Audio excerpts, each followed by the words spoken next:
Try hitting on some girls. Impossible for a middle school graduate, huh?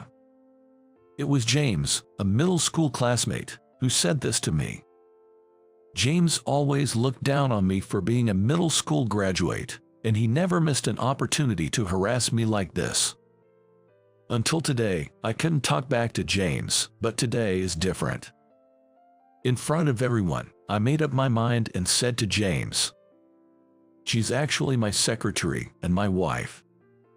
I'll never forget that the murmurs of the people around us and James's expression at that moment. My name is Michael. I'm turning 36 this year. I married Sarah 6 years ago, and today was our wedding anniversary. I met her at work. She's kind, independent, and yet stunningly beautiful enough to turn heads. I often think she's too good for me. When I get home, there's always a warm meal waiting for me, and the house is spotless, down to every corner.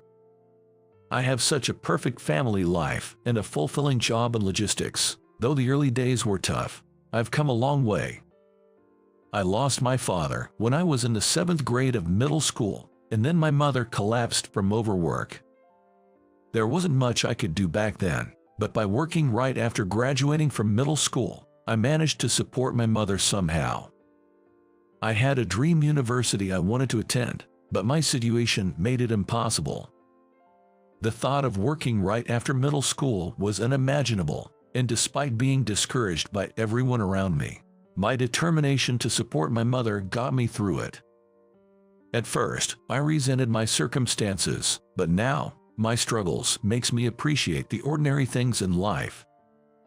Having food to eat every day and having loved ones by my side are my greatest happiness. That's the most important thing to me. Yet, in our society, not everyone feels this way. There are people who can't see the happiness in front of them and try to find their own happiness by looking down on others. A typical example was James, my middle school classmate. James was essentially considered a leader of our class, fearless during our middle school days. Not only by classmates but also by seniors, he was held in high regard. However, this recognition seemed to get to his head, turning him into a rather unpleasant person over time. He would loudly mock anyone who made a mistake and would barrage those who displeased him with verbal abuse, subjecting them to various forms of harassment. Luckily, I was a rather inconspicuous student, so I managed to avoid becoming a target of his harassment and lived peacefully throughout my 3 years of middle school. However, everything changed after graduation. Since I started working right after middle school and didn't have much free time to hang out with my classmates, I really wanted to attend the reunion. It was the only chance I had to interact with people of my age, and I wanted to catch up with my friends. 24 years after graduating from middle school, the reunion was organized. It was meant to be a gathering of my 8th grade class. Because I was in the same class as James for 3 years, he was also expected to attend. I naively thought that most of us are college students or working adults by now, so James would have matured too. On the day of the reunion, I arrived at the venue earlier than everyone else. While waiting for the others, I saw a man waving from a distance as he approached. "Hey, long time no see." The one waving was James. Since our middle school days, James had grown significantly taller. He has a slender body like a model. He was also wearing a suit, and he looked very intelligent. "Wow, it's been a while. How have you been?" Of course, it seems like I'm the first one here. Although we weren't close in middle school, the reunion sparked conversations about the old days. Despite my previous feelings, talking to James as an adult made me reconsider maybe he wasn't such a bad guy after all. As we chatted, more and more classmates began to arrive. As we entered the restaurant reserved by the organizer, everyone started drinking at the signal for a toast. The reunion took place in a fairly spacious place with private rooms, allowing everyone to stand up and chat with various people. I was also catching up with classmates I hadn't seen in a while, but gradually the atmosphere turned to reminiscing about old time. By the way, Michael, what were you doing after graduating from middle school? Oh, I started working right after graduation. So, you're a middle school graduate. Actually, this wasn't the first reunion for our 8th grade class, but it was my first time attending. Therefore, almost no one knew what I had been up to since graduating from middle school. And the moment I mentioned I was a middle school graduate, James looked at me with a smirk. Being a middle school graduate is pretty bad, isn't it? We live in an era where educational background is highly valued. In contrast, I went to college and now work as a lawyer. James said it while showing off the badge pinned to his suit. I had heard rumors. James had gone straight to a prestigious university and become a lawyer. Lawyers can easily get women, you know. When I go to a group dating, I'm unstoppable. I'm thinking maybe I could take someone home tonight if there's a chance. Even though we've had a few drinks, this isn't the kind of thing you talk about loudly. Yet, James seems not to care about those around him at all, speaking loudly enough for others to hear. I see. That was all I could respond with. What's with that response? With that attitude, you won't be popular. I mean, being a middle school graduate, you can't be popular anyway. Whether I'm popular or not is beside the point. I'm married, actually. Then I showed off the ring on my left ring finger. Seriously, you can get married even as a middle school graduate. What kind of person did you marry? Someone much older than you, like your parents? James seemed displeased that I was married and started prying into details about my partner. However, since I don't really enjoy talking about my wife, I was just tuning out James's questions when he started saying this. You're not really married, are you? I'm married. I'm wearing the ring, aren't I? Maybe you're just wearing it for show. He seemed determined to believe I couldn't possibly be popular. I didn't mind him thinking that, but honestly, I wished he would stop bothering me. James seemed to want to talk about himself, not letting others get a word in, and gradually, our classmates moved to other seats, away from him. Being a lawyer is tough, you know. Every day I'm swamped with paperwork and defending clients. I haven't handled a big case yet, but I'm sure my time will come. He boasted about his achievements and efforts. All he talked about were his own achievements and efforts, nothing but what could only be seen as bragging. By this point, the reunion was winding down, and everyone seemed to be pleasantly buzzed. James was probably drunker than anyone else in the room, as he had had plenty of beer and wine. He seemed bored with talking to me and moved on to bother other classmates, who appeared quite annoyed by him. As the reunion came to an end, and we were all too tipsy to notice much, we left the restaurant. I followed my classmates out of the restaurant, and there was a car parked in front of the store. It was a large car, the kind that's referred to as a luxury vehicle, and it was drawing the attention of all my classmates. Wow, that car is amazing. Definitely a luxury car. What kind of job do you need to have to drive something like that? Then, the car door opened, and a woman stepped out. The woman had slender legs peeking out from her skirt, and long hair that flowed down to her waist, fluttering in the wind. The moment she stepped out of the car and took off her sunglasses, she revealed striking eyes that commanded the attention of everyone present. A truly beautiful woman. Whoa, that beautiful lady. I've never seen someone so gorgeous before. While my classmates were buzzing, the woman looked straight at me. Wait, is she looking at me? Could she have fallen for me? I doubt that, I replied. Don't be a buzzkill, and you, try hitting on her. Impossible for a middle school graduate, huh? It seems the word middle school graduate has become material for James to mock me with, and I've lost count of how many times he's said it just today. James is looking at me with a smug expression, nudging me in the ribs with his elbow. This reunion alone had given me more than enough unpleasant feelings. Moreover, Due to him not having any cash on hand, I somehow ended up covering James's expenses. The alcohol made me bold, and I found myself saying something unexpected. "She's my secretary and wife, you know." The moment I spoke, James's eyes widened in disbelief, looking at me as if he couldn't believe what he was hearing. "What are you talking about? That joke isn't funny at all. There's no way someone like you could have any connection with such a beautiful woman. If you think it's a lie, you can ask her yourself." "Humph. Instead of that, I'll go and hit on her. Just watch, I'll definitely succeed." Ignoring my words completely, James walked towards the woman. He should have stopped, but why is he so confident in himself? Thinking James was foolish, I decided to watch how things would unfold. "Hey, gorgeous, what are you doing here all by yourself? What's your name? Are you talking to me? There's no one else as beautiful as you here. You were looking at me the whole time, weren't you? Perhaps it was love at first sight. Indeed, beautiful women know how to choose." The woman, with a troubled expression, conversed with James. "I wasn't looking at you, I was looking at my husband." "Husband? You mean you came to pick him up from the reunion?" "Yes, that's right."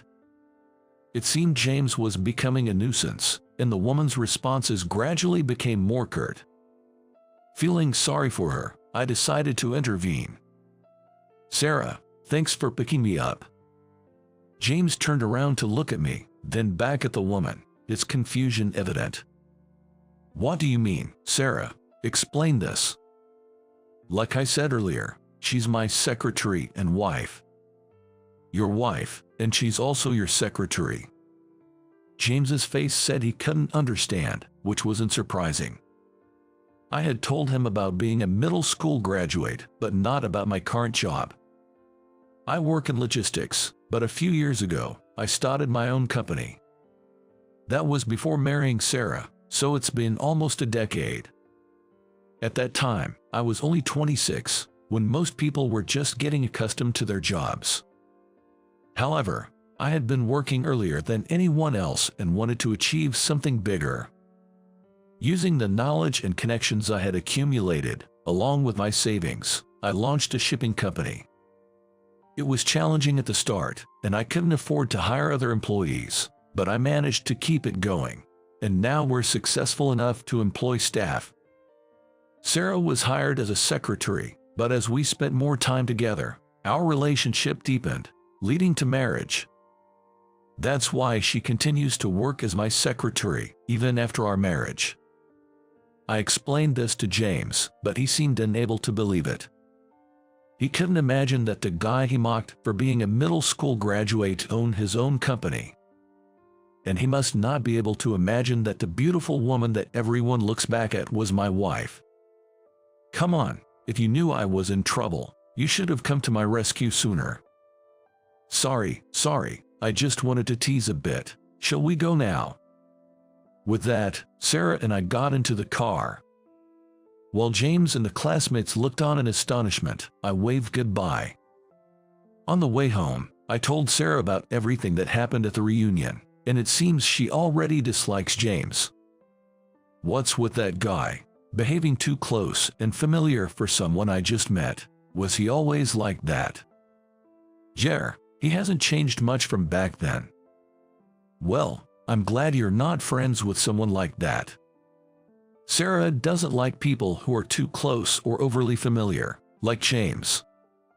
Feeling guilty for not helping her sooner, I bought her favorite cake on the way home. When we got home, I was bombarded with messages from classmates asking about what happened, keeping me busy with replies. James also sent a message demanding an explanation, but I had nothing more to say and preferred not to talk to him, so I ignored it. And so, the busy days continue. Rather than saying the reunion was fun, I was a bit worn out from James's constant snide remarks. However, if there's another reunion, I'm sure I'd attend. But with work being so busy, I almost started to forget about the reunion altogether. A year had passed since the reunion, and finally, I could take a breather. leading to discussions about going on a trip with Sarah. Since founding the company, taking a long break had been impossible, likely leaving Sarah feeling lonely. The company had grown to the point where it could operate without me, employing about 20 staff members. It's been a while since we've gone on a trip. I'm so excited. There are so many places I want to go. It's hard to choose. Since we took about a week off, we could go anywhere, which made choosing a destination difficult due to the abundance of options. Eventually, we decided on Mexico, as per Sarah's request. We carefully selected the places we wanted to visit and decided to prepare thoroughly. Since both Sarah and I tend to forget things easily, neglecting to prepare in advance would lead to trouble later. Today, while checking for any forgotten items, I realized I didn't have a case for my contact lenses. Though cases can be bought at stores at the destination, a non-disposable case seemed more practical for a long stay, prompting me to rush to a nearby store. That store has everything, and I thought of buying a sleep mask for the plane ride. As I was thinking about this, I quickly arrived at the store. Upon entering, I found it bustling with people and shelves lined with a wide variety of products. Overwhelmed by the selection, I couldn't find what I was looking for and decided to ask an employee, searching the store. After much effort, I finally found an employee and called out to them, only to be shocked when I saw the person's face. Because it was James. I can't seem to find what I'm looking for. Could you help me, please? Sure, what are you looking for? James turned around, surprised upon hearing my voice. James, is that you? Well, you see. Realizing it was me, James looked around nervously, blinking repeatedly. He was supposed to be a lawyer. Why was he here? I forgot what I came to buy, pondering this. James seemed to be thinking hard about something, scratching his head and trying to say something to me. To break the awkward silence, I asked, "Weren't you supposed to be a lawyer?" No, I was asked to help out by an acquaintance. See how busy it is. They were short on staff and really needed the help. According to James, he was only working there temporarily and not officially employed. I wondered if it was okay for a lawyer to have a side job, but decided to keep my doubts to myself. I see, that stuff. I never thought you'd be the type to help out like this. Haha. Despite claiming to be helping due to staff shortages, James seemed to be hiding something. I couldn't help but wonder if the lawyer's story was a lie and he actually worked here. Regardless, I was here to shop, so I told James what I wanted and asked him to show me where to find it. I'm looking for a contact lens case and a sleep mask. Where can I find them? Oh, over here. James seemed to have a softer demeanor than usual, perhaps because other customers were around.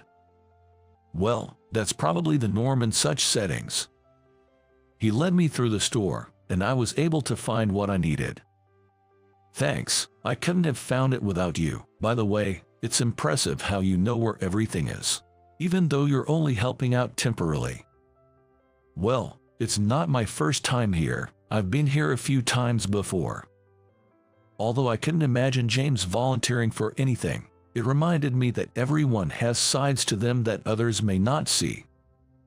I needed to head home soon, so I started walking towards the checkout with the items in my hand.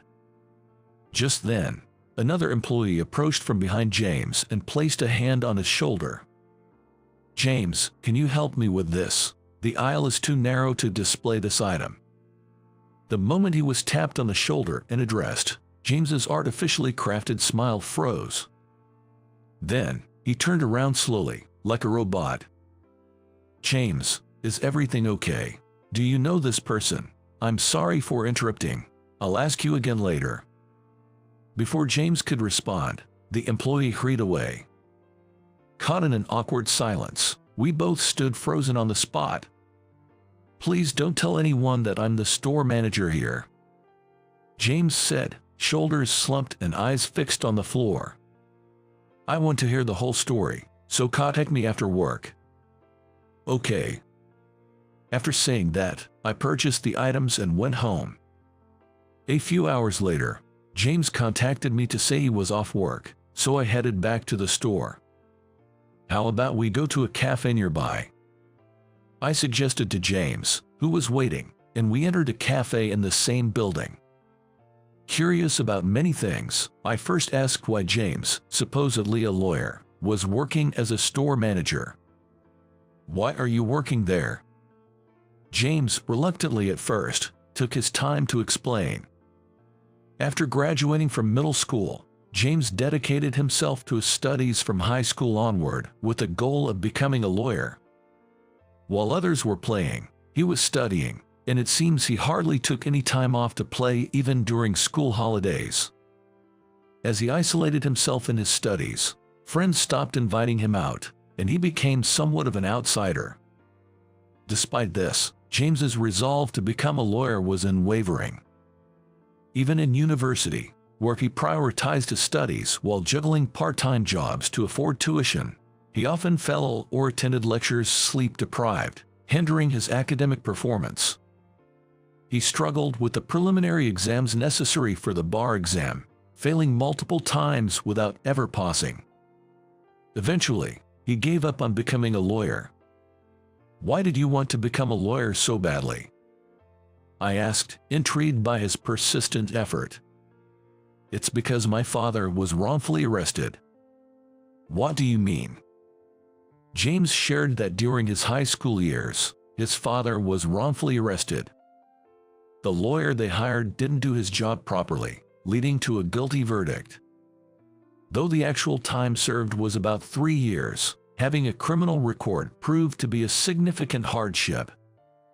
His father lost his job and struggled to find new employment. Witnessing this, James was determined to become a lawyer to save others from wrongful convictions. Despite his efforts, he couldn't become a lawyer and ended up in his current situation after job hunting. There was no need to lie about being a lawyer, right? I had already told everyone. I couldn't admit I hadn't made it. I knew it was wrong, but I ended up deceiving everyone. James said, sipping the hot coffee that the server had brought him. I drank my tea, unsure of what to say. The James I knew was someone who used harassment and snide remarks, even looking down on me for being a middle school graduate at the reunion. "I understand how tough it's been for you, but why did you harass me?" I wanted to believe I was still better than someone. If there was someone below me, it was reassuring. "I'm truly sorry for that day. I won't ask for forgiveness, but I regret it." James apologized sincerely, leaning on the table in front of him. Owning a company, I believed I had a talent for seeing people's true nature. Yet, seeing James apologize deeply made me question that confidence. I might have been overconfident in myself. "Stop apologizing. I'm not bothered by it anymore. Just live without lying from now on." "I will." We talked a bit more and parted ways after about an hour. Later on, James shared his true situation with our classmates. They were shocked and confused by the deception but appreciated his honesty. Some who had disliked James now wanted to get closer, understanding his circumstances. Just when it seemed things were settling down, James faced the worst situation. He was laid off. The company, not just the store, had been struggling for a while, leading to the closure of all its outlets. Caught off guard, James hadn't been job hunting and was now unemployed, with a pregnant wife to support. Unable to stand by, I decided to call James out for a talk. "Hey, what are you planning to do from now on? You're going to have a child, right? You need to find a job quickly, don't you?" "I know that better than anyone, but no one will hire me. I have no idea what's wrong. I just can't do it anymore." James, once the center of attention, now couldn't lift his gaze, shoulders slumped in defeat. I decided to make him a proposal. "How about you try taking the bar exam again?" "Don't be ridiculous. It's impossible now. It costs money to take the exam, and I've forgotten everything I studied. I'll support you until you get your qualification. How about that?" Even I wasn't sure what I was saying, and I imagine James found it even more incomprehensible. Up to now, I have been focused solely on myself, never really helping anyone else. However, after learning about James's situation in detail, I felt I had discovered something I was lacking. At 26, I had started my own company and became somewhat arrogant as I began employing staff, but there were times when contracts fell through or we struggled to secure a project. I tried to find a cause but could never pinpoint it, leaving me frustrated. Sarah probably knew the reason, but I wanted to realize it on my own and thus didn't seek her advice. From James's situation, I learned I was lacking kindness. Focused primarily on profits, I had forgotten to be considerate of others, resulting in unstable business relations and unsuccessful endeavors. I realized something thanks to you. You can do more, James. With a chance right in front of you, is it okay to give up here? After pondering for a while with his head in his hands, James finally muttered softly, "All right, I'll give it another try." From then on, James dedicated himself to studying for the bar exam. I provided the necessary funds for the qualification and minimal living expenses. Friends asked me the reason I went to such lengths. Indeed, we weren't particularly close. In fact, I think I disliked James. From an outsider's perspective, it was hard to understand why I would help him to such an extent. Certainly, realizing something important for James played a part. But there was another reason. My parents had also been falsely accused once. I had never told anyone, but my father worked as an accountant. During his tenure, an embezzlement case occurred. My father, responsible for money management, was the first to be suspected and spent some time away from home. I was only a primary school student but understood that we were caught in a serious situation. The stress from that time caused my father to collapse, and he never returned home. Seeing my past in James, I couldn't help wanting to assist him. My father was irreplaceable to me. Despite being busy, he found time to play with me, and we never struggled financially until his passing. So, I understood James's situation well, struggling financially because his father couldn't find a job after being unable to re-employ. Eventually, James passed the preliminary examination with great effort, and he smoothly cleared the bar exam as well. On the day the bar exam results were announced, James was the first to contact me. "Hello, is this Michael? I did it, I finally passed. It's all thanks to you." "That's great, really great." Despite being adults, we both ended up crying over the phone. I remember going to a bar afterward and drinking a lot. I'm not much of a drinker, but I drank too much in my joy. Being unable to go home on my own, Sarah reluctantly came to pick me up by car, a bit resistant since I was drinking with James. But I thought her opinion of James would change once she met him now. I'm truly sorry for that time. I've been nothing but helped by Michael. I'll work hard to repay the favor, so please continue to take good care of Michael. Despite being drunk, James smoothly said these words in front of Sarah. I was a bit embarrassed but couldn't hide my happiness at his words. Sarah, trying to hide her embarrassment with a laugh, glanced at me and then spoke to James. "Of course, leave it to me." On the way home, Sarah mentioned that her impression of James had changed. Some time later, James offered to return the favor. I told him it wasn't necessary, but he insisted on doing something. "What do you plan on doing as returning a favor? Aren't you currently in trouble because you don't have a lawyer?" I heard from Sarah. When did she? In fact, there was an issue with lost cargo that needed to be transported, and we were in the midst of figuring out who was responsible.